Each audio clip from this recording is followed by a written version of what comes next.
चलिए ध्यान दीजिए, पिछले क्लास में हम लोगों ने पढ़ा था एंथैल्पी परिवर्तन या एंथैल्पी, जिसमें आप लोगों ने ये फार्मूला लिखे थे, डेल्टा एच बराबर डेल्टा ई प्लस डब्लू। तो डेल्टा एच बराबर, चूंकि हमने बताया था कि डब्लू बराबर क्या होता है, स्थिर दाब पर आयतन परिवर्तन, यानी डब्लू बराबर पी डेल्टा बी। इसलिए डेल्टा एच बराबर क्या लिखा जा सकता है, delta E plus P delta V. चूंकि डेल्टा पी डेल्टा बी बराबर क्या होता है, डेल्टा एन आर टी। तो इसलिए डेल्टा एच बराबर क्या हो गया था, delta E plus delta N R T. तो इस प्रकार से हम कहें, आवाज क्यों आ रही है, इस प्रकार से हम अगर कहें कि जो एंथैल्पी है डेल्टा एच, इसे हम एंथैल्पी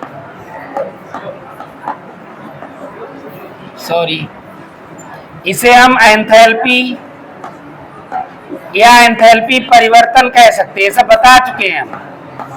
अगर केवल एच लिखा है तो एंथैल्पी है, अगर डेल्टा आ गया तो एंथैल्पी परिवर्तन है। तो एंथैल्पी परिवर्तन क्या है, आंतरिक ऊर्जा में वृद्धि और किए गए कार्य का योग। तो एक लाइन लिख लीजिए आप लोग, इसमें एक लाइन लिख लीजिए, नई लाइन से इन्वर्टेड कामा में, अतः स्थिर दाब पर किसी निकाय की आंतरिक ऊर्जा में वृद्धि, ये आंतरिक ऊर्जा में वृद्धि है। अतः स्थिर दाब पर किसी निकाय की आंतरिक ऊर्जा में वृद्धि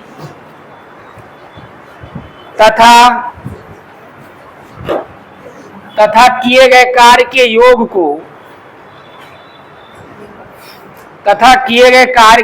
को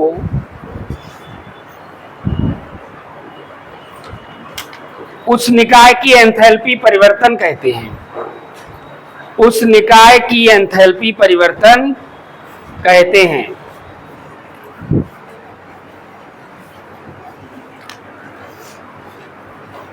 तथा इसे डेल्टा एच से प्रदर्शित करते हैं।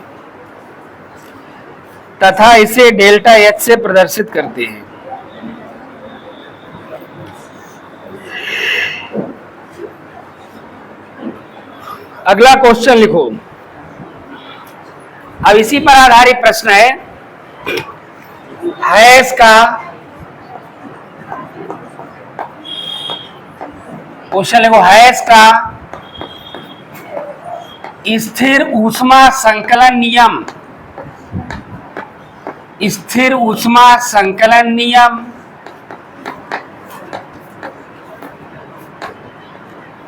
या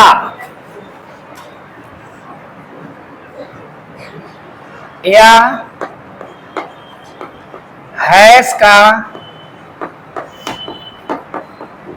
स्थिर ऊष्मा योग का नियम।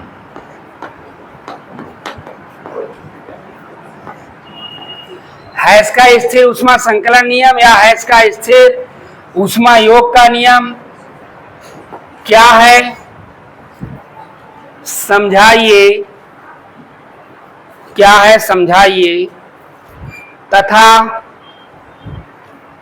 इसके अनुप्रयोग भी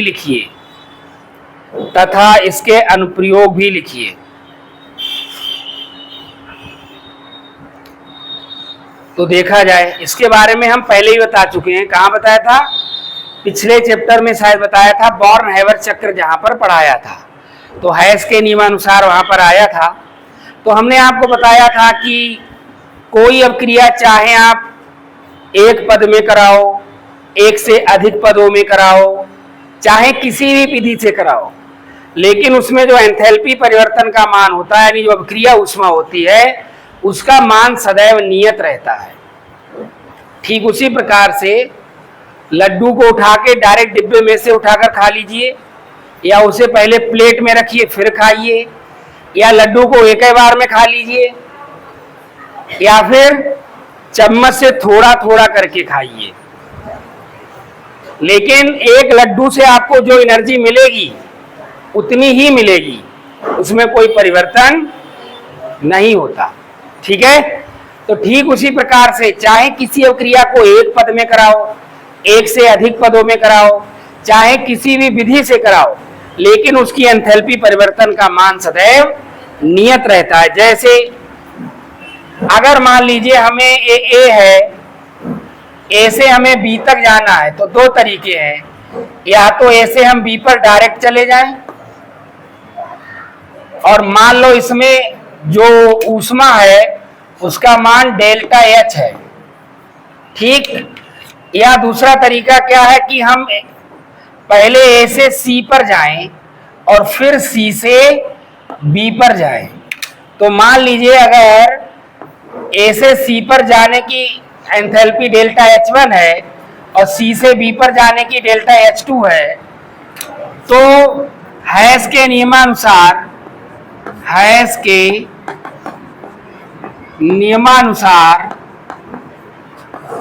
क्या होगा? हैस के नियमानुसार जो डेल्टा H होगा वो किसके बराबर होगा? Delta H1 plus delta H2। यानी अगर आपने एक पद में अवक्रिया कराई है तो अवक्रिया ऊष्मा डेल्टा H है, दो पदों में अगर इसको करा दिया तो भी क्या होगा? उन अलग अलग पदों की अवक्रिया ऊष्माओं का योग करोगे तो वो उसी के बराबर आएगा। इसके लिए हम जीता जागता उदाहरण देखते हैं एक। देखिए, फॉर एग्जाम्पल CO2 का निर्माण, CO2 का निर्माण जो है वो दो स्टेप में किया जा सकता है और एक स्टेप में भी किया जा सकता है। तो देखिए, सिंगल स्टेप मेथड देखा जाए, सिंगल स्टेप मेथड। तो सिंगल स्टेप मेथड में हम क्या करते हैं, एक कार्बन है और ये ऑक्सीजन है, दोनों रिएक्शन करते हैं, CO2 बनाते हैं, प्लस 94.3 किलो कैलोरी ऊष्मा का उत्सर्जन होता है। डेल्टा H बराबर माइनस 94.3 किलो कैलोरी हो जाता है, यानी एंथैल्पी आप क्रिया ऊष्मा जो भी कह सकते हो। लेकिन इसी रिएक्शन को अगर हम डबल स्टेप में कराते हैं, यही रिएक्शन अगर हम डबल स्टेप में कराते हैं, डबल स्टेप मेथड,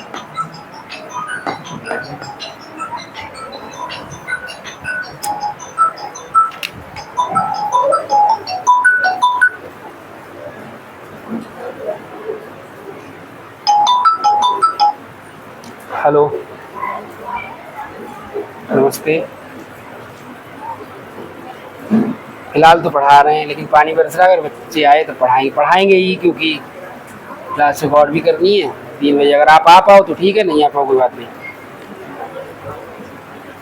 तो बेटा क्यों आओगे, इसमें पूछने की क्या जरूरत है? फिर जब आप नहीं आ सकते हो तो बात खत्म।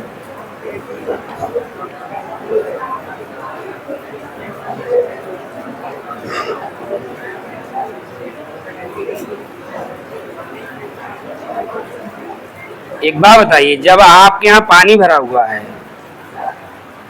तो सिंपल सी बात है कि जब पानी भरा हुआ है तो आप नहीं आ सकते हैं, तैर कर तो आएंगे नहीं। तो मैं क्या जबरदस्ती कर रहा हूँ कि हाँ आइए पढ़ने? 2 दिन से तो क्लास वैसे ही इसकी वजह से आप रखी है। तो ये आपके बुद्धि विवेक पर निर्भर करता है कि आप आएंगे या नहीं आ पाएंगे। आप आएंगे तो आ जाइए, नहीं आ पाएंगे तो मत आइए, इसमें पूछने की क्या जरूरत है? ये भी पता है कि क्लास रिकॉर्ड होता है, फिर भी डिस्टर्ब करेंगे। अब इतनी तेज पानी बरस रहा है, अब इसकी स्पीड अगर यही रहती है तो अगले बैच में बच्चे नहीं आ पाएंगे, सिंपल सी बात है। या 2-4 आ भी सकते हैं वीर लोग, ठीक है, लेकिन मैं नहीं चाहूंगा कि आइए। तो कुछ चीजें अपने बुद्धि विवेक पर निर्भर करती हैं। ठीक है, और कोई बात हो तो अलग बात है। जब आप ऐसी सिचुएशन में फंसे हुए हैं जहां से आप आ ही नहीं सकते हैं, तो इसमें फिर फोन करके पूछने की मुझे लगता है कोई बहुत ज़रूरत नहीं होती है। लेकिन नहीं, देखिए डबल स्टेप मेथड में क्या होता है। स्टेप फर्स्ट में क्या होता है, ये जो कार्बन है ये हाफ O2 से रिएक्शन करता है, क्या बनाता है, CO। कार्बन आधा O2 का मतलब 1 हो, तो CO बनाता है और प्लस 26.3 किलो कैलोरी ऊष्मा का उत्सर्जन होता है। कितना उत्सर्जन होता है, 26.3 किलो कैलोरी ऊष्मा का क्या होता है, उत्सर्जन होता है। 26.3 किलो, मेथड में ही नहीं लगता है बाद में। 26.3 किलो कैलोरी ऊष्मा का उत्सर्जन होता है। डेल्टा H के फॉर्म में क्या आ जाएगा, वो sorry 26.3 minus 26.3 kilo calorie. Step second में क्या होता है,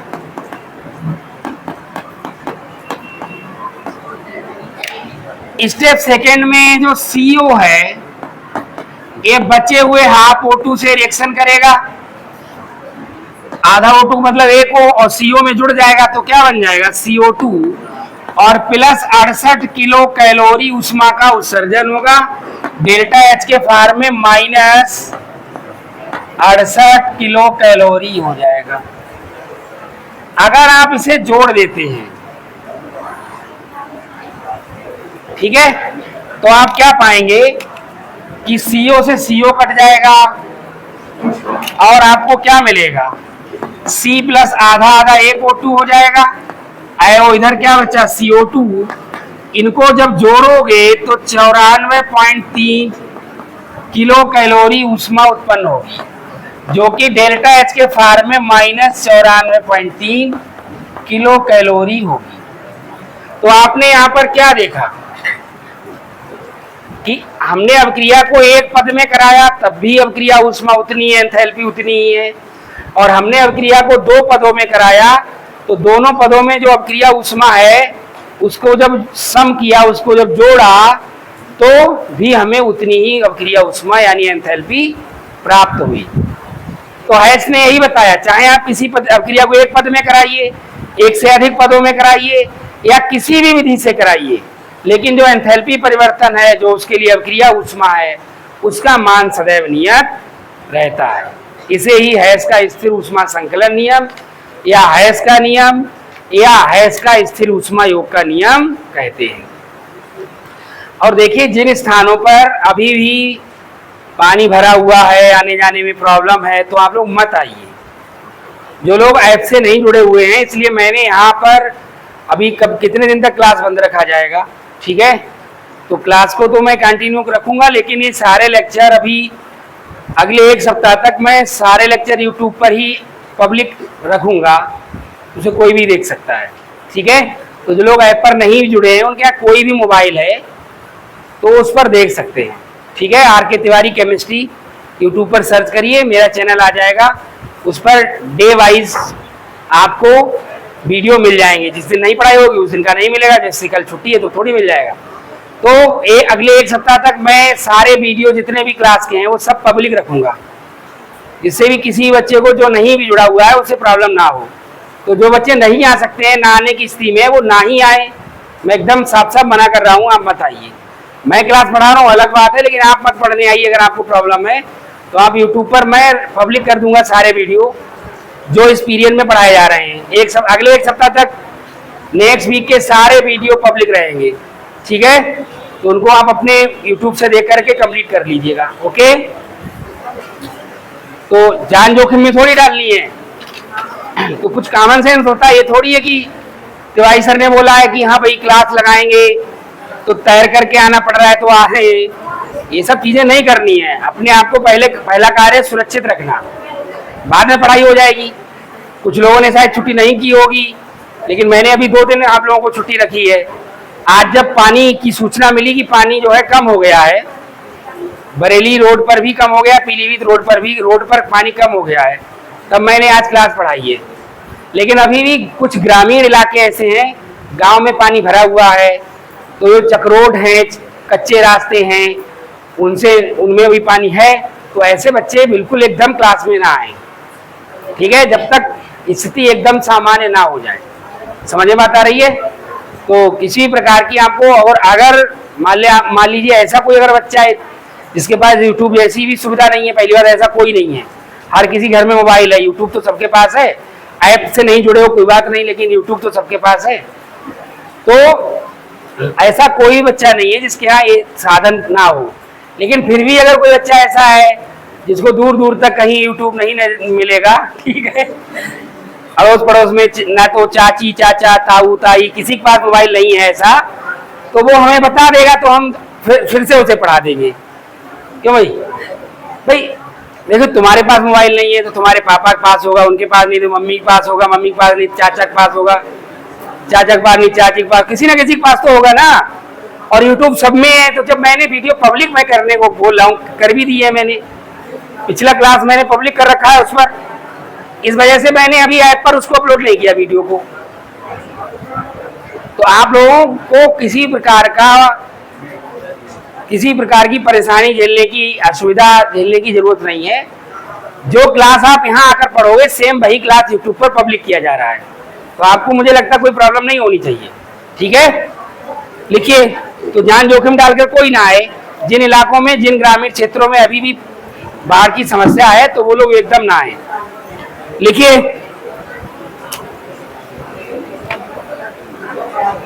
लिखो, हेरिंग डालो, हैसला,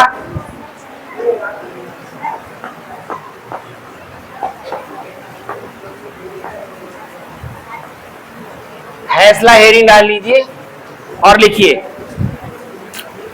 इस नियम को, पढ़ाई तो हम तब कर पाएंगे जब हम खुद सुरक्षित रहेंगे। लिखो, इस नियम को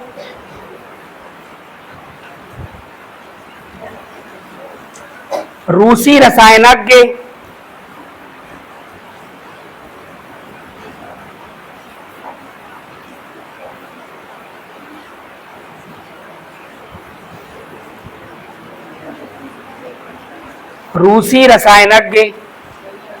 हैस ने 1840 में प्रस्तुत किया। 1840 में प्रस्तुत किया।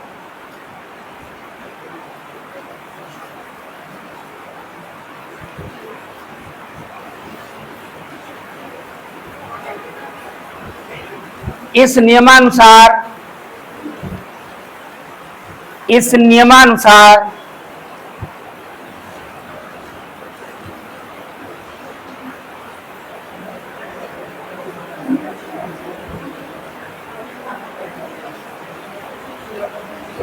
डैश लगा दो, नई लाइन से लिखो, इन्वर्टेड कॉमा में, किसी भी रासायनिक अपक्रिया में होने वाले,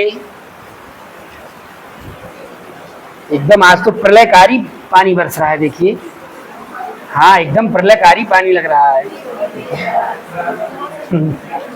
पता नहीं है क्या करेगा, इतनी तो बाढ़ आ गई, अभी भी इसको जो है मन नहीं भरा है। हाँ, इस नियमानुसार डैश लगा दो, नई लाइन में काम में लिखो, क्या लिखा, किसी भी रासायनिक अपक्रिया में होने वाले एंथैल्पी परिवर्तन का मान सदैव नियत रहता है। किसी भी रासायनिक अपक्रिया में होने वाले एंथैल्पी परिवर्तन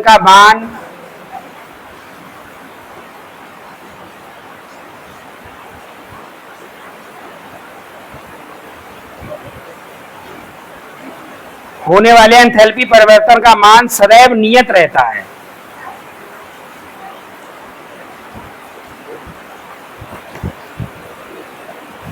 चाहे वह अपक्रिया किसी भी विधि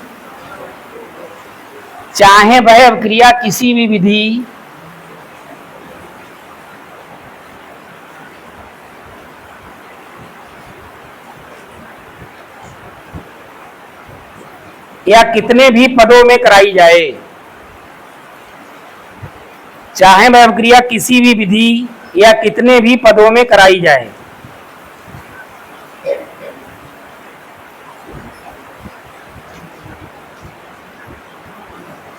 इन्वर्टेड कॉमा क्लोज कर दीजिए। अब आप ये पहले डायग्राम बनाइए, उसके बाद हैश के नियमानुसार लिखिए, ये फार्मूला नोट करिए, फिर ये एग्जाम्पल में सिंगल स्टेप डबल स्टेप ये सब नोट कर लीजिए। ठीक है, ये सब नोट कर लीजिए। साथ में इसके अनुप्रयोग भी पूछे हैं, तो हम इसके अनुप्रयोगों में लिख सकते हैं कि उत्पादन ऊष्मा, दहन ऊष्मा के मान की गणना करने में, बंधन ऊर्जा की गणना करने में, तो मैं वो भी लिख देता हूं, आप लोग वो भी उतार लीजिएगा। अनुप्रयोग, अनुप्रयोग अर्थात एप्लीकेशंस।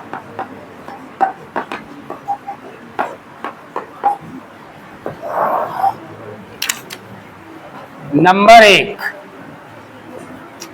उत्पादन व दहन ऊष्मा के मान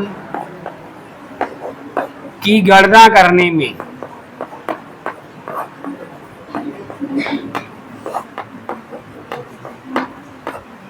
और दूसरा बहुत लिखे जा सकते हैं, इस पर आपको ज्यादा नहीं लिखने की जरूरत है। बंधन ऊर्जा के मान की गणना करने में।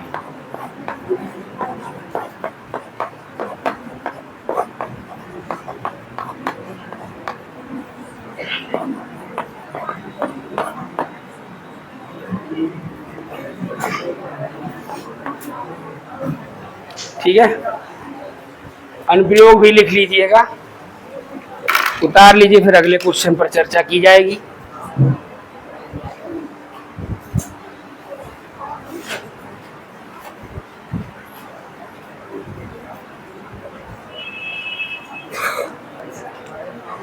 चलिए अगला क्वेश्चन लिखिए। उदासीनीकरण ऊष्मा से आप क्या समझते हैं?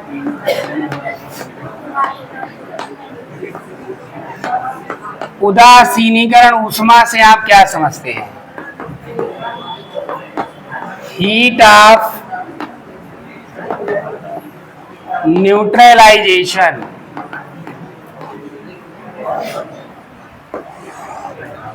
हीट ऑफ न्यूट्रलाइजेशन क्या है?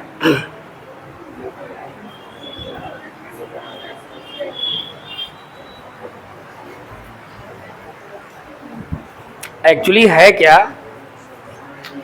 कि लोग लेक्चर देखते हैं, उनको अच्छा लगता है तो वो सब्सक्राइब कर लेते हैं, इसलिए सब्सक्राइबर्स तो ढेर सारे हैं। बट क्या है कि उनकी गलती नहीं है, फिर गलती इसके बाद हमारी शुरू होती है। एक वीडियो हमने डाली, फिर 3 महीना बाद एक अगली वीडियो पढ़ेगी, तो कोई क्यों देखेगा? अगर किसी को कंटिन्यू नहीं मिलेगी क्लास तो कोई क्यों देखेगा? तो देखने वालों की कोई गलती थोड़ी है कि क्यों नहीं देखा जा रहा है। और मुझे ऐसा भरोसा कि मैं अगर लगातार कंटिन्यू लेक्चर उस पर अपलोड करूं तो बहुत सारे जो है ऑडियंस उस पर जो है जुटाए जा सकते हैं, लेकिन ये सब हो नहीं पाता है। और भी बहुत सारे, अभी मैं किसी और मिशन पर लगा हुआ हूँ, इसलिए उस तरफ थोड़ा कम ध्यान दे पा रहा हूँ। और जिस दिन ये सोच लेंगे कि अब बस यही करना है, तो उस दिन तुम अपॉइंटमेंट लिया करोगे हमसे मिलने के लिए। खैर ध्यान दीजिए। उदासीनीकरण ऊष्मा नहीं, वास्तव में कभी मैंने, आप वीडियो पर उसमें देखिएगा, कभी कभार वीडियो पड़ गई। ये अभी कुछ दिन से तो मैं जल्दी डाल दी हुआ हूँ, वीडियो जल्दी डाल दी है। बाकी अब बहुत पीछे जाएंगे तो कोई 6 महीने पहले पड़ी होगी, कोई 1 साल पहले, तो इस तरह से तो फिर कौन जुटेगा आपके, उस पर रुकेगा नहीं ना कोई। सब्सक्राइब तो कर लिया उसने, लेकिन वो रुकेगा नहीं। रुकेगा तब जब उसको जो है कंटिन्यू लगातार जो है स्टेप बाय स्टेप सारे जो है लेक्चर मिलेंगे, तब तो कोई पढ़ेगा, वरना तो क्यों पढ़ेगा। तो देखिए, उदासीनीकरण ऊष्मा, हीट ऑफ न्यूट्रलाइजेशन क्या है? अम्ल और क्षार जब आपस में क्रिया करते हैं, अम्ल और क्षार आपस में क्रिया करते हैं तो लवण का निर्माण होता है। इसका मतलब अम्ल और क्षार आपस में क्रिया करके उदासीन हो जाते हैं। लवण कैसा उदासीन है? और उस क्रिया में जल भी बनता है, वो भी उदासीन है। जैसे कि AHCl है जो कि कौन है, अम्ल है, देखिए बोलिए नहीं, प्लस ANaOH है जो कि कौन है, क्षार है। दोनों रिएक्शन करेंगे और यहां से NaCl निकल जाएगा ये, और HOH H2O बन जाएगा। तो NaCl प्लस H2O, एक कौन है, लवण है। लवण को अंग्रेजी में क्या कहते हैं, साल्ट कहते हैं। टाटा साल्ट होता है ना, नमक, साल्ट आता है नहीं, टाटा साल्ट। अब तो लोग थोड़े वीआईपी हो रहे हैं तो नमक की जगह पर साल्ट ही बोलना चालू कर दिए, इसमें साल्ट कम है, कहते हैं। और कुछ ऊष्मा बाहर निकलती है, 13.7 किलो कैलोरी। उत्पन्न होने वाली ये ऊष्मा ही क्या कहलाती है, उदासीनीकरण ऊष्मा कहलाती है। अब ऐसा तो है नहीं कि आप इनकी अनियंत्रित मात्रा को ले लेंगे और फिर ऊष्मा जो निकलेगी उसका आकलन करेंगे। तो ये कितना कितना लेना है। अम्ल क्षार जब हम पढ़ते हैं तो वहां ग्राम तुल्यांक का उपयोग किया जाता है। तो 1 ग्राम तुल्यांक ये लिया जाएगा और 1 ग्राम तुल्यांक ए लिया जाएगा। तो परिभाषा क्या होगी, जब 1 ग्राम तुल्यांक अम्ल तथा 1 ग्राम तुल्यांक क्षार आपस में क्रिया करते हैं तो लवण और जल का निर्माण होता है तथा कुछ ऊष्मा उत्पन्न होती है। इस अभिक्रिया को ही उदासीनीकरण अभिक्रिया कहते हैं तथा उत्पन्न होने वाली ऊष्मा को उदासीनीकरण ऊष्मा कहते हैं। तो लिख लीजिए, ज्यादा कुछ कठिन नहीं है इसमें।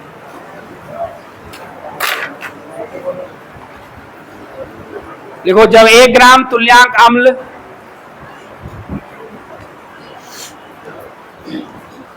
जब 1 ग्राम तुल्यांक अम्ल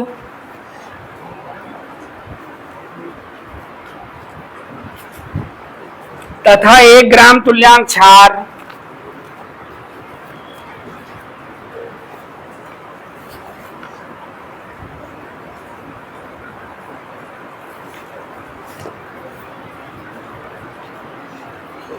आपस में अभिक्रिया करते हैं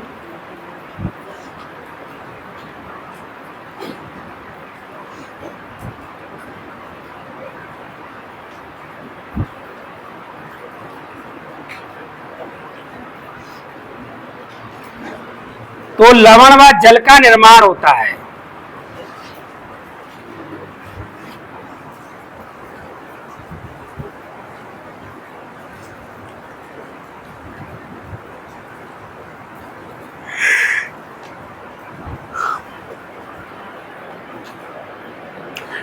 तथा कुछ ऊष्मा उत्पन्न होती है।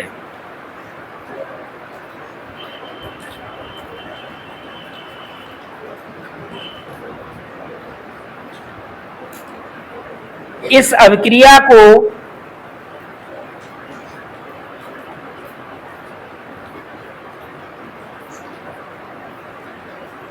उदासीनीकरण अभिक्रिया कहते हैं।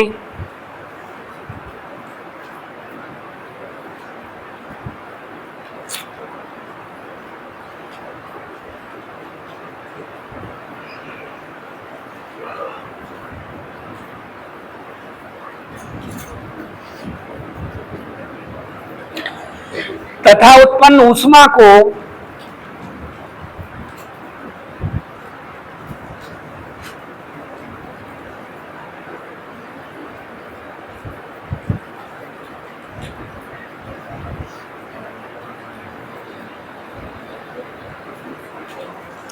उदासीनीकरण ऊष्मा कहते हैं।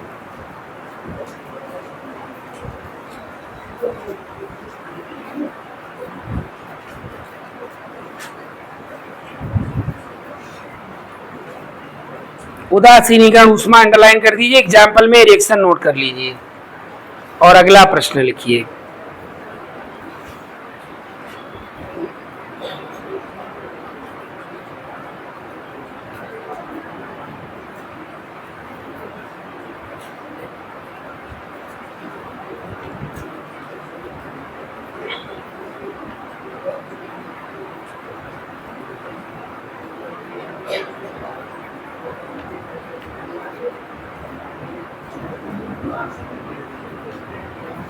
अगला प्रश्न लिखो, बहुत अच्छा प्रश्न है, ठीक है, और इससे सवाल भी आपको एग्जाम में जरूर मिलेगा, ठीक है। क्वेश्चन लिखो,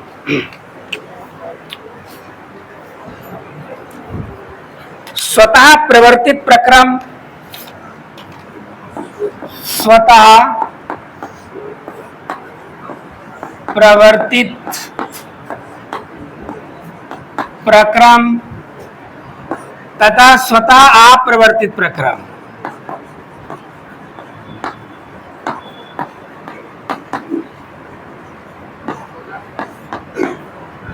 स्वतः प्रवर्तित प्रक्रम तथा स्वतः अप्रवर्तित प्रक्रम, स्वतः अप्रवर्तित प्रक्रम, नॉन स्पॉन्टेनियस प्रोसेस।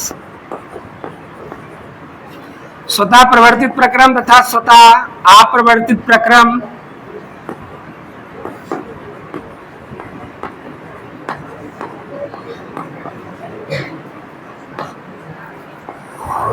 किसे कहते हैं, समझाइए।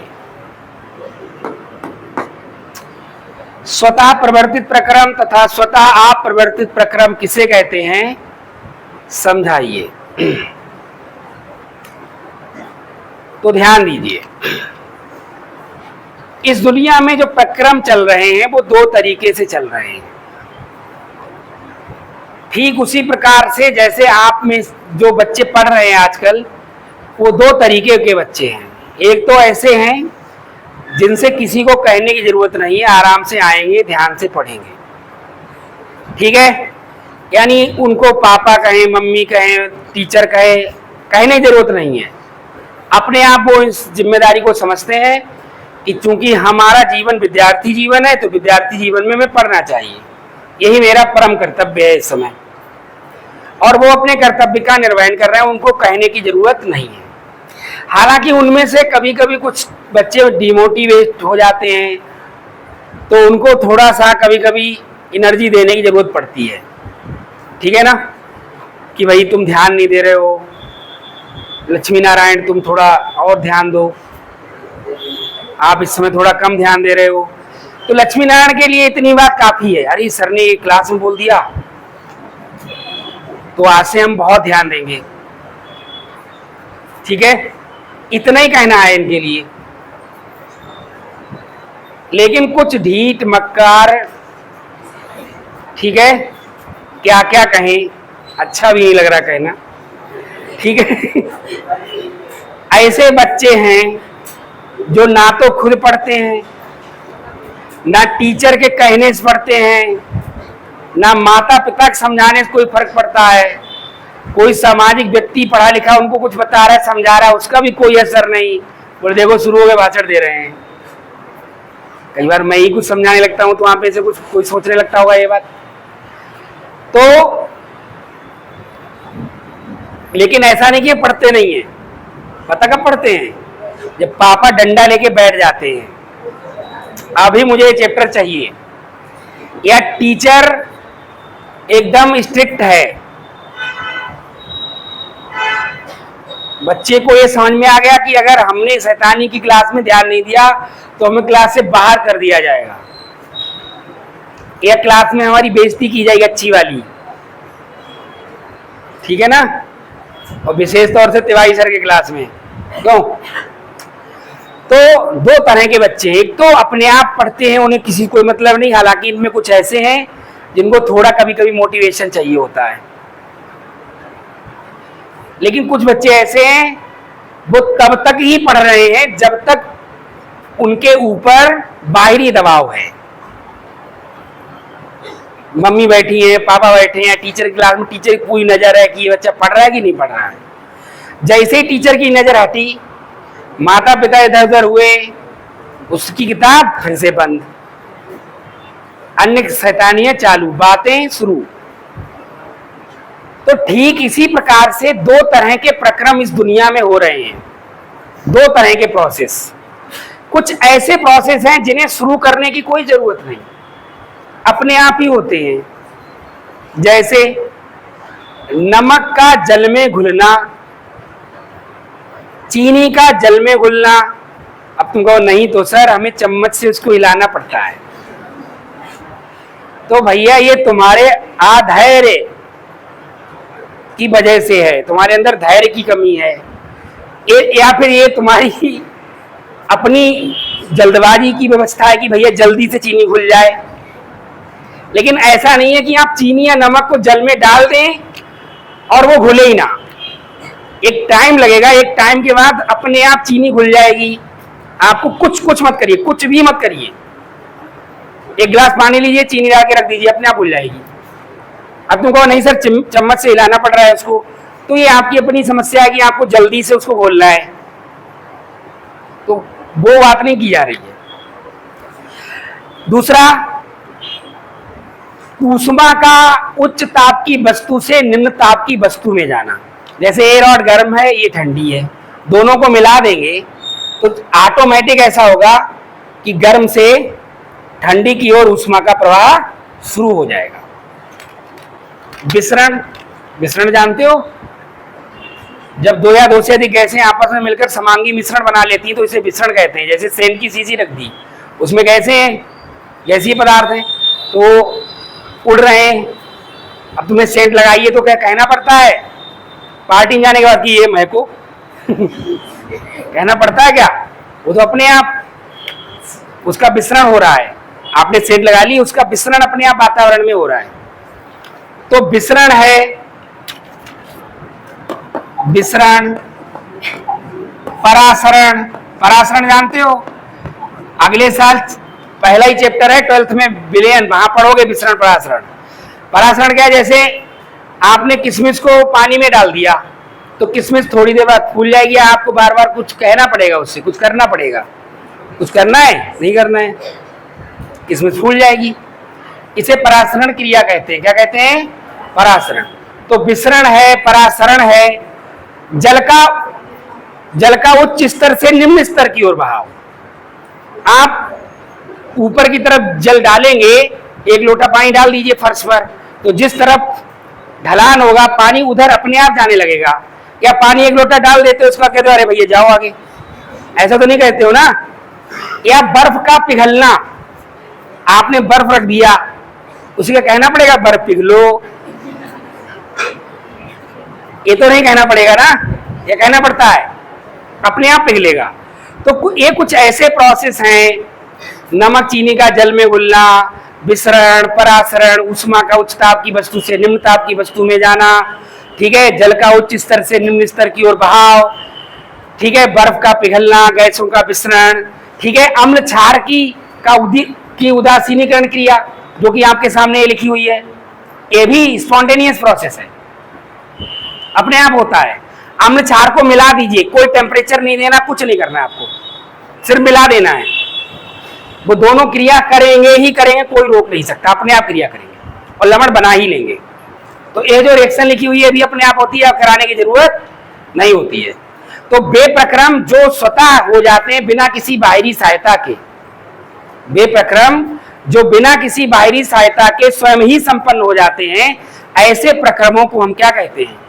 स्वतः प्रवर्तित प्रक्रम, स्पॉन्टेनियस प्रोसेस कहते हैं। हालांकि इसमें कुछ प्रक्रम ऐसे भी हैं जिनको एक बार स्टार्ट करने की जरूरत होती है, जैसे कोयले का जलना। किसी छप्पर में जरा सा आग लगा दो, फिर क्या कहना पड़ेगा पूरा छप्पर जल जाओ, ठीक है, तथास्तु है, क्यों? या पड़ोसी का भी छप्पर जला दो, है ऐसा होता है कि गेहूं में जैसे आग लग जाती है। हाँ, कई बार ऐसा होता है कोई बीड़ी उड़ी पीने वाला जा रहा है और उसने अधजली बीड़ी या सिगरेट डाल दी, आग लग जाती है। गांव में पहले छप्पर हुआ करते थे, अब तो ज्यादातर नहीं है, तो गांव में आग लगने की, छप्परों में आग लगने की घटनाएं बहुत सुनने को मिलती थी। हालांकि वो दर्दनाक घटनाएं होती थी, जानवर पशु बने होते थे, वो भी जल जाते थे, उसमें बजा ही नहीं पाते इतनी जल्दी, बहुत भीषण गर्मी होती थी तब। अभी भी गेहूं में आग लगने की घटनाएं, आप लोगों ने फसलों में आग लगने की घटनाएं मुख्य रूप से गेहूं में तो सुनी ही होगी। हर वर्ष कहीं ना कहीं गेहूं में आग जरूर लगती है। अब वो आग किसी वजह से लगती है, जो लाइट के तार जा रहे हैं उनका जो स्पार्किंग की वजह से आग लगने की घटनाएं अक्सर होती हैं। इसलिए गर्मियों में दिन में ग्रामीण क्षेत्र में लाइट नहीं देते हैं, आपने ध्यान दिया होगा शायद इस बात पर। लेकिन तो ये क्या, कोयले का जलना यानी जलने यानी जो दहन की प्रक्रिया है उसे आपको एक बार स्टार्ट करने की जरूरत है। जैसे आप खाना पका रहे हैं तो आपको एक बार लाइटर यूज करने की जरूरत है, ठीक है, या बार बार लाइटर मारते ही रहते हो उसमें तो उसको एक बार स्टार्ट करने की जरूरत है, फिर हो जाएगा। मतलब ऐसे बच्चों जैसे है ये घटना, एक बार अरे ठीक है भैया तुम पढ़ना है, तुम्हारे लिए तुम्हें ये करना है, एक बार बोल दिया, बस लक्ष्य की तरफ लगातार बढ़ा जा रहा है वो बच्चा, ठीक है, उसको दोबारा कहने की जरूरत नहीं है। तो वे प्रक्रम जो बिना किसी बाहरी सहायता के स्वयं ही संपन्न हो जाते हैं, ऐसे प्रक्रम स्वतः प्रवर्तित प्रक्रम कहलाते हैं। और वे प्रक्रम जो ना तो स्वयं संपन्न होते हैं और ना ही बाहरी सहायता देने पर संपन्न होते हैं। जैसे रेफ्रिजरेटर में बर्फ का जमना, इसका एग्जाम्पल क्या है? रेफ्रिजरेटर में हम लोग शॉर्ट फॉर्म में फ्रिज कह देते हैं, पूरा शब्द होता है रेफ्रिजरेटर में बर्फ का जमना, बर्फ का जमना। तो रेफ्रिजरेटर में बर्फ का जमना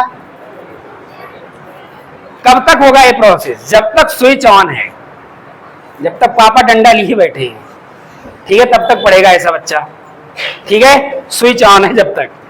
तो जब तक स्विच ऑन है तब तक बर्फ जमेगा, स्विच ऑफ या लाइट चली गई, बर्फ के जमने की प्रक्रिया तुरंत बंद हो जाती है। या जल का अपघटन, एग्जाम्पल फर्स्ट, एग्जाम्पल सेकेंड। जल का अपघटन,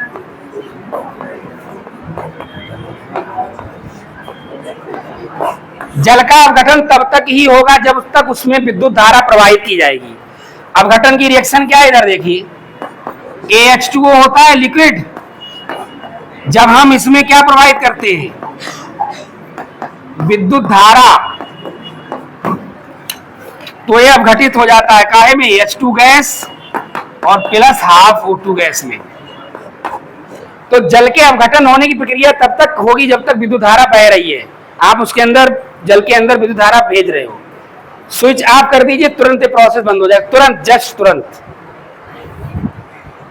ठीक है। तो जब तक पापा डंडा लिए बैठे हैं तब तक पढ़ेगा ऐसा बच्चा, जैसे ही वो उठेंगे वो सोचेगा पढ़ने लगा है तो हम चलो और कोई काम देख ले, लेकिन वो तुरंत ही बंद कर देगा काफी, ठीक है, वो एक लाइन आगे की नहीं पड़ेगा। और मम्मी को तो वो समझता ही नहीं है। वैसे मम्मी लोगों को थोड़ा तेज होना चाहिए बच्चों के लिए आज के समय के हिसाब से क्योंकि मम्मी की बच्चे अगर नहीं सुने, पापा के पास तो टाइम रहता नहीं इतना, अब मोबाइल में बच्चे ज्यादा व्यस्त रहते हैं तो मम्मी को थोड़ा ज्यादा ध्यान देना चाहिए, ठीक है। तो वे प्रक्रम अब ये ना तो स्वयं हो रहे हैं, स्वयं कहाँ हो रहे हैं, लेकिन और बाहरी सहायता देने पर भी नहीं हो रहे हैं। इन्हें एक बार स्विच ऑन कर दिया, बर्फ जमने लगा, फिर भले ही लाइट चली जाए, कुछ हो जाए, जमता रहे, लेकिन ऐसा होता नहीं है। एक बार जल के अपघटन प्रक्रिया शुरू हो गई बिजली देने पर, ठीक है, विद्युत धारा प्रवाहित करने पर, तो फिर बिजली चली जाए, विद्युत धारा का प्रवाह बंद कर दिया जाए, फिर भी ये प्रोसेस होता रहे, तो ऐसा नहीं होता। यानी ना तो स्वयं हो रहा है और ना ही, ऐसा नहीं होगा जल रखा हुआ एक लोटे में और अपघटन शुरू हो जाए, ऐसा भी नहीं होगा। विद्युत धारा भेजोगे तभी होगा, तब तक ही होगा जब तक विद्युत धारा प्रवाहित की जाएगी। जैसे बंद कर दोगे तुरंत अपघटन की प्रक्रिया भी बंद हो जाएगी। तो वे प्रक्रम जो ना तो स्वयं संपन्न होते हैं ना ही बाहरी सहायता देने पर संपन्न होते हैं, ऐसे प्रक्रम स्वतः अप्रवर्तित प्रक्रम कहलाते हैं। और वे प्रक्रम जो बिना किसी बाहरी सहायता के स्वयं ही संपन्न हो जाते हैं, ऐसे प्रक्रम स्वतः प्रवर्तित प्रक्रम कहलाते हैं। तो लिख लीजिए इसके बारे में, हेडिंग डाली ये वाली, स्वतः प्रवर्तित प्रक्रम, स्पॉन्टेनियस प्रोसेस, हेडिंग डालो, लिखो, थोड़ा तेज लिख लीजिए, समय कम है। वे प्रक्रम जो किसी बाहरी सहायता के बिना वे प्रक्रम जो किसी बाहरी सहायता के बिना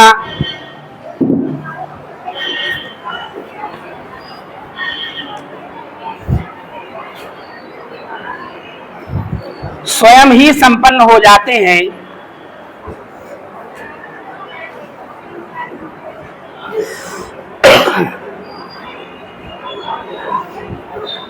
उन्हें स्वतः प्रवर्तित प्रक्रम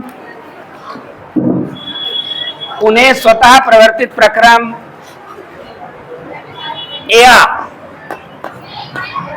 स्वतः स्फूर्त प्रक्रम,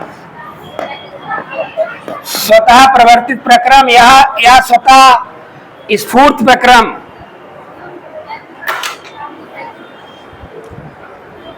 कहते हैं, स्वतः स्फूर्त प्रक्रम कहते हैं।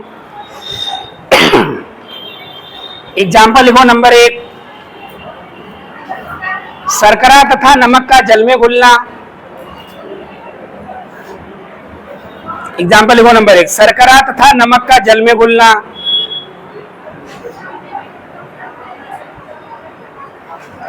एग्जाम्पल नंबर 2, बर्फ का पिघलना तथा जल का वाष्पित होना।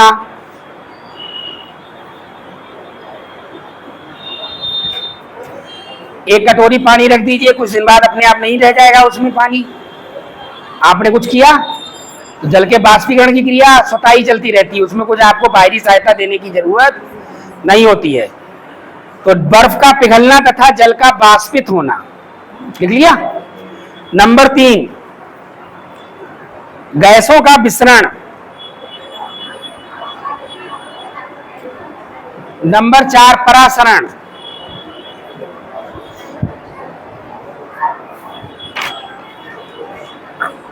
नंबर 5, ऊष्मा का उच्च ताप से निम्न ताप की ओर बहाव। ऊष्मा का उच्च ताप से निम्न ताप की ओर बहाव।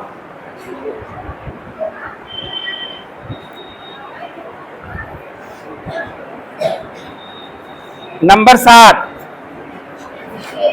अच्छा नंबर 6 है, जल का उच्च स्तर से निम्न स्तर की ओर बहाव। जल का उच्च स्तर से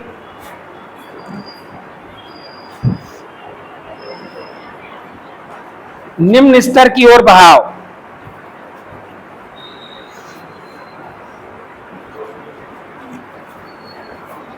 नंबर 7, अम्ल व क्षार का उदासीनीकरण। अम्ल व क्षार का उदासीनीकरण।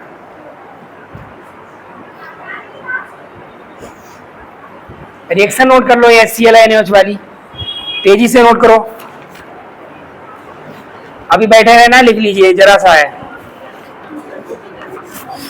अरे कोचिंग अभी 5 मिनट, घड़ी तेज चल रही है, अभी लिख लीजिए। रिएक्शन नोट कर ली, नई लाइन से लिखो।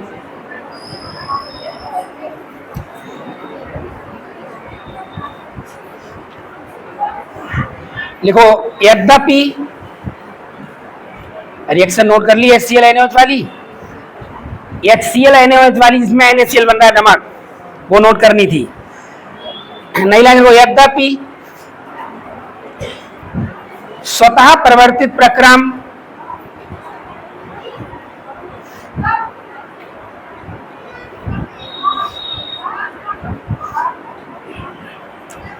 स्वयं ही संपन्न हो जाते हैं,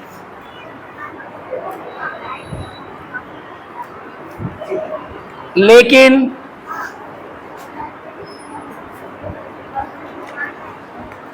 कुछ स्वतः प्रवर्तित प्रक्रमों को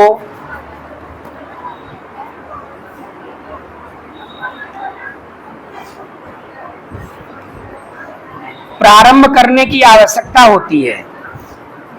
प्रारंभ करने की आवश्यकता होती है।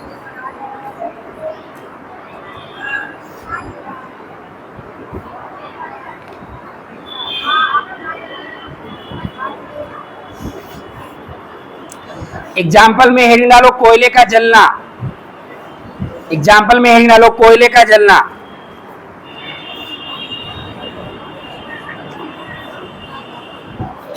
लिखो, कोयला तभी जलता है जब उसके संपर्क में ज्वाला लाई जाती है।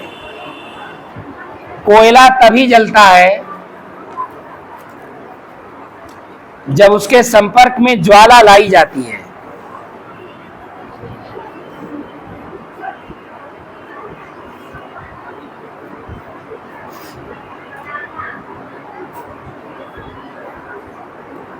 रिएक्शन नोट करो, C+O2 arrow CO2, C+O2 arrow CO2। अब एक डालो स्वतः प्रवर्तित प्रक्रम, इसमें ज्यादा नहीं लिखना, 1 मिनट में हो जाएगा। अब अगली हेडिंग डालो स्वतः अप्रवर्तित प्रक्रम, नॉन स्पॉन्टेनियस प्रोसेस। अगली हेडिंग डालो स्वतः अप्रवर्तित प्रक्रम, नॉन स्पॉन्टेनियस प्रोसेस।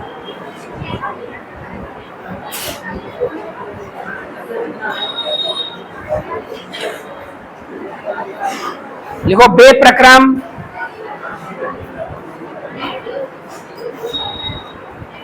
जो ना तो स्वयं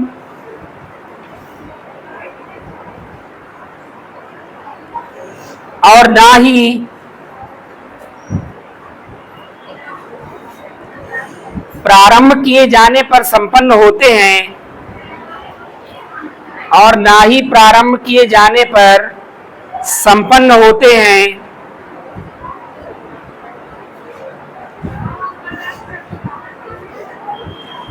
उन्हें स्वतः अप्रवर्तित प्रक्रम कहा जाता है। उन्हें स्वतः अप्रवर्तित प्रक्रम कहा जाता है।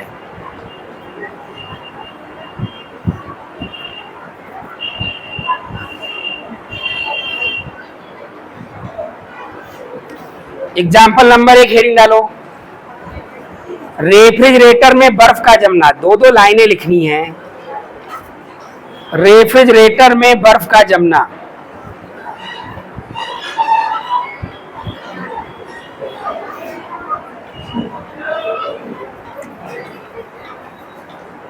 देखो रेफ्रिजरेटर में बर्फ तभी तक जमता है, रेफ्रिजरेटर में बर्फ तभी तक जमता है जब तक उसमें विद्युत धारा प्रवाहित की जाती है। जब तक उसमें विद्युत धारा प्रवाहित की जाती है।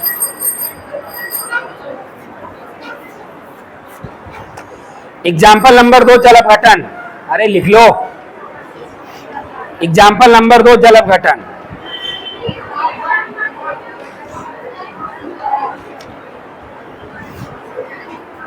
देखो जल का अपघटन तभी तक हो सकता है,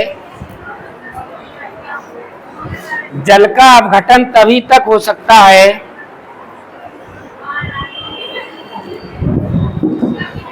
जब तक उसमें विद्युत धारा प्रवाहित की जाती है। जब तक उसमें विद्युत धारा प्रवाहित की जाती है, रिएक्शन भी नोट करनी है। जब तक उसमें विद्युत धारा प्रवाहित की जाती है, ये रिएक्शन नोट कर लीजिए और इसके आगे हम लोग कल पढ़ेंगे, ठीक है। रिएक्शन नोट कर लीजिए जल अपघटन वाली। हाँ, रिएक्शन नहीं की तुम लोगों ने आज?